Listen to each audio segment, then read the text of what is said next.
સાસુમાની secret રીતથી બનાવી અને બધાએ મન મૂકીને ખાધી. તો આજે મેં મમ્મીની રીતથી એકદમ સરસ મજાની ટેસ્ટી એવી કટલેસ બનાવી છે કે તમે જે લોકો એને કટલેટ પણ કહેતા હોય છે ઘણા લોકો, અને ઘણા લોકો કટલેસ કહે છે. તો આપણે એ બનાવેલી છે અને સેમ આપણે જે લગ્નમાં હોય ને એ ટાઈપની છે. તો એ કઈ રીતે એ ફટાફટથી જોઈ લે. બહુ ઇઝી રીત છે અને જનરલી હું ને મમ્મી સાથે બનાવતા હોય. આજે મેં પહેલી વાર એકલી બનાવી અને તો પણ એટલી બધી સરસ બનીને એટલે મને થયું કે આ રેસીપી હું તમારી સાથે શેર કરું. તો 1 નંગ જેટલું ગાજર લીધેલું છે ને છાલ ઉતારી ધોઈ એને નાના નાના પીસ કરી દીધેલા. એને એકવાર મિક્સર જારમાં ખમણી લીધેલું છે અધકચરું. પછી આપણે અડધો કપ જેટલા અહીંયા મેં વટાણા લીધેલા છે ફ્રેશ. અત્યારે ગમે એ સિઝનમાં વટાણા તો મળે જ છે, તમે ફ્રોઝન પણ લઈ શકો. તો એને પણ આપણે અંદર નાખી દઈએ અડધો કપ જેટલા વટાણાને. અને 1 થી 1.5 ઇંચ જેટલો આદુનો ટુકડો, અહીંયા આદુનું પ્રમાણ થોડું આગળ પડતું મેં રાખ્યું છે. એ તમારા ટેસ્ટ પ્રમાણે તમે પ્લસ માઇનસ કરી શકો. સાથે 2 તીખા મરચા અને 1 મોડું મરચું એમ મરચા લીધેલા છે. અને અહીંયા કેવું છે, ગળપણ ખટાશ અને તીખાશ વધારે હશે ને તો વધારે સારી લાગતી હોય છે. એને પણ આપણે અધકચરી ફેરવી દીધેલી છે. હવે અહીંયા એક પેનની અંદર 2 ચમચી જેટલું તેલ લીધેલું છે, એટલે કે 1 પાવડા જેટલું તેલ. તેલ થઈ જાય એટલે નાની અડધી ચમચી જેટલી હળદર નાખીએ અને હળદરની અંદર તરત જ આ મસાલો નાખી દેવાનો છે જે આપણે બનાવેલો છે મિક્સરમાં. જે એ બધી વસ્તુ અંદર એડ કરી દેવાની અને 1 મિનિટ માટે આ રીતે સાતળી દેવાનો છે એકદમ લો ફ્લેમ પર. આ મસાલો કરવાની જ ખૂબી છે. આ મસાલો એમ કહેવાય ને, તમે સ્ટોર કરીને પણ રાખી શકો છો. એકદમ ટેસ્ટી એવી બનતી હોય છે. આ રીતે બનાવશો ને તો આમનામ સીધું નહીં નાખવાનું, આ રીતે એને થોડી સાતળીને પછી નાખજો. હવે અહીંયા મેં ટેસ્ટ પ્રમાણે મીઠું એડ કર્યું છે. મીઠું મેં છે ને બટેટાના ભાગનું પણ અત્યારે નાખી દીધેલું છે. પછી એવું લાગશે તો આપણે એડ કરશું. સાથે અડધી ચમચી લાલ મરચું, અડધી ચમચી ધાણા જીરું અને 1 ચમચી જેટલો ગરમ મસાલો નાખ્યો છે. એનાથી ટેસ્ટ બહુ જ સરસ આવતો હોય છે. એ ગરમ મસાલો મેં ઘરે બનાવેલો યુઝ કરેલો છે. તો એ અંદર એડ કરીએ અને 2 થી 3 મિનિટ માટે એકદમ લો ફ્લેમ પર આને થવા દેવાનું છે. એટલે વટાણાનો અને ગાજરનો જે પણ થોડો પણ પાણીવાળો ભાગ હશે ને એ જતો રહેવો જોઈએ. પ્લસ એકદમ છે ને આમ થોડો ચડેલો હોય ને એવું થવું જોઈએ. એટલે આનો કાચો ટેસ્ટ બિલકુલ નહીં આવે અને એનો ટેસ્ટ આપણા કટલેસમાં બહુ મસ્ત આવતો હોય છે. તો આ રીતે એને સાતળીને હંમેશા નાખવાનો, એટલે મસાલા સરસ ભળી જશે. આ રીતે અંદર બધા જ મસાલા કરી દેવાના. સુગંધ બહુ જ સરસ આવે છે અત્યારે ઘરે. હવે આને થોડો ઠંડો થવા દઈએ. એકદમ ગરમ ગરમમાં નથી નાખવાનો. ત્યાં સુધી બીજી પ્રિપરેશન કરી લઈએ. તો અહીંયા આપણે કાજુ અને દ્રાક્ષ લીધેલા છે. તો કાજુને એકદમ ઝીણા ઝીણા સુધારી લેવાના છે. એટલે આખા ભાગા ના રહેવા જોઈએ, એ ખાસ ધ્યાન રાખજો, નહીં તો નીકળી જશે તળવા ટાઈમે. એને સાઈડમાં રાખીએ. અહીંયા 6 ટોસ્ટનો આપણે પાવડર બનાવી દઈએ, એટલે કે ભૂકો કરી દઈએ. તમે આની જગ્યાએ ખાલી રવો પણ લઈ શકો છો, તો તમારે ટોસ્ટનો ભૂકો કરવાની જરૂર નથી. મમ્મી નથી કરતા પણ હું અત્યારે એડ કરું છું, કારણ કે થોડું મેં મારી રીતે ચેન્જીસ કરેલા છે આની અંદર. હવે અહીંયા 6 નંગ જેટલા બટેટા, આમ તો 8 નંગ છે, પણ અહીંયા નાના મોટા 2 સાઈઝ, એટલે કે મીડિયમ ને નાની સાઈઝ, એટલે મારા ઘરે જે અત્યારે હતા ને એ મેં કરી દીધેલા છે.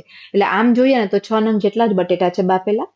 તો આ રીતે સરસ બાફી દેવાના 5 વિસલ લઈને અને બટેટાને ઠંડા થવા દેવાના. તો બટેટા મેં ક્યારના બાફેલા રાખેલા જ હતા, એટલે સરસ ઠંડા થઈ ગયા છે. પછી જ એનું આ રીતે બેસન બનાવું, એટલે કે પૂરણ બનાવું તો વધારે સરસ થશે. એટલે ચીકણા પણ બિલકુલ નહીં થાય અને એકદમ કોરી કોરી થશે આપણી કટલેસ.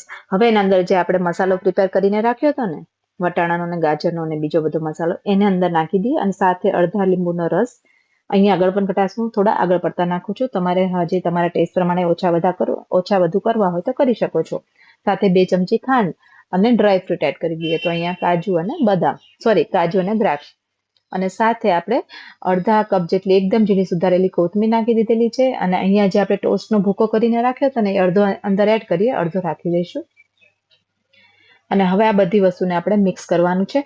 આ ટાઈમે તમારે છે ને મિક્સ કરીને એકવાર શું કહેવાય કે મીઠું પણ ચાખી લેજો. થોડું ઓછું વધુ હોય તો તમે આ ટાઈમે અંદર એડ કરી શકો છો. અને હા, આના અંદર મેઇન આપણે સૂજી અંદર એડ કરવાનો છે, 2 થી 3 ચમચી જેટલું. તો અહીંયા 2 થી 3 ચમચી જેટલો સૂજી એડ કર્યો છે મેં. તમે પ્લસ માઇનસ કરો હોય તો કરી શકો છો થોડો, કારણ કે પાણીવાળો બિલકુલ ભાગ નહીં. અને કેમ લોટ બંધાય એ રીતનો છે ને આ કડક થવું જોઈએ. જો આ રીતનું થવું જોઈએ. એકદમ પોચું પોચું હશે ને તો તેલ પી જશે, શેપ પણ નહીં રહે અને તળવા ટાઈમે છૂટી પડી જશે. તો એ વાતનું ખાસ ધ્યાન રાખજો. તો આ રીતનું જ આપણું પૂરણ થવું જોઈએ. અને અહીંયા થોડો સૂજી અને થોડા આપણે જે ટોસ્ટનો ભૂકો હતો ને એને એડ કરી દીધેલો છે. બેને મિક્સ કરી દીધેલા છે. હવે અહીંયા મારી પાસે આ મોલ્ડ છે હાર્ટ શેપનું. કારણ કે કટલેસ હંમેશા આ શેપમાં જ આપણે જોયેલી છે બહાર. તમે કોઈ બી શેપ આપી શકો, રાઉન્ડ કરી શકો, કોઈ પણ તમે, તમારા પાસે મોલ્ડ ના હોય તો તમે હાથેથી પણ કોઈ બી શેપ આપી શકો છો. અને આ રીતે જો મેં કોટ કર્યું છે થોડું, પહેલા તો રાઉન્ડ કરીને, પછી કટલેસની અંદર એડ કરી, મતલબ મોલ્ડની અંદર એડ કરી દઈએ અને આજુબાજુનો ભાગ કાઢી લેવાનો છે. તમારે થોડી પતલી કરવી હોય તો પતલી પણ કરી શકો છો, પણ મેં આ શેપની છે એટલે એટલા જ સાઈઝની મેં કરી દીધેલી છે.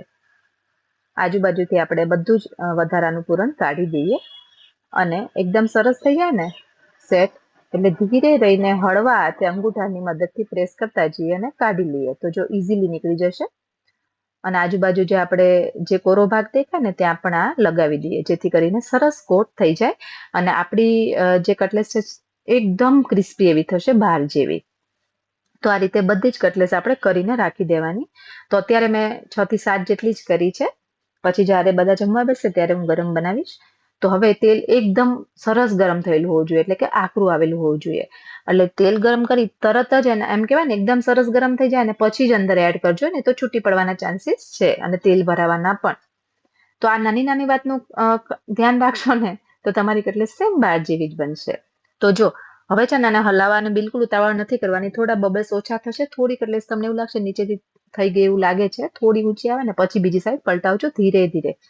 અને મીડિયમ ફ્લેમ પર આ રીતનો કલર આવે ને ત્યાં સુધી થવા દેવાનો છે, કે આનાથી થોડો લાઇટ પણ રાખી શકો છો, પણ બહાર આ ટાઈપનો જ કલર હોય છે, થોડો ડાર્ક, એટલે આપણે એવો કરેલો છે. તો આ રીતે મેં એમ કહેવાય ને 6 થી 7 નંગ જેટલી કટલેસ બનાવીને રેડી કરી દીધેલી છે. બનાવતા બિલકુલ ટાઈમ નહીં લાગે અને ખાવામાં તો એટલી બધી ટેસ્ટી લાગશે ને કે તમને એમ થશે કે એકવાર નહીં, આ અઠવાડિયામાં 2 વાર બનાવીને ખાઈએ, એટલી બધી સરસ લાગશે અને ઘરનાને બધાને બહુ જ ભાવશે. તો એકવાર આ રેસીપી જરૂરથી ટ્રાય કરજો. ઉપરથી એકદમ ક્રિસ્પી ને અંદરથી જોરદાર ટેસ્ટી એવી કટલેસ રેડી થઈ ગઈ છે. હું તમને ખોલીને પણ દેખાડું. મને ખાસ કમેન્ટ કરજો કે કટલેસ કહેવાય કે કટલેટ કહેવાય. ઘણા લોકો કટલેસ પણ કહે છે અને કટલેટ પણ કહે છે, બેય છે. તો તમે મને કમેન્ટમાં જરૂરથી કહેજો કે તમે શું કહો છો. તો ચલો ફરી મળીએ એક નવી રેસીપી સાથે. Thank you.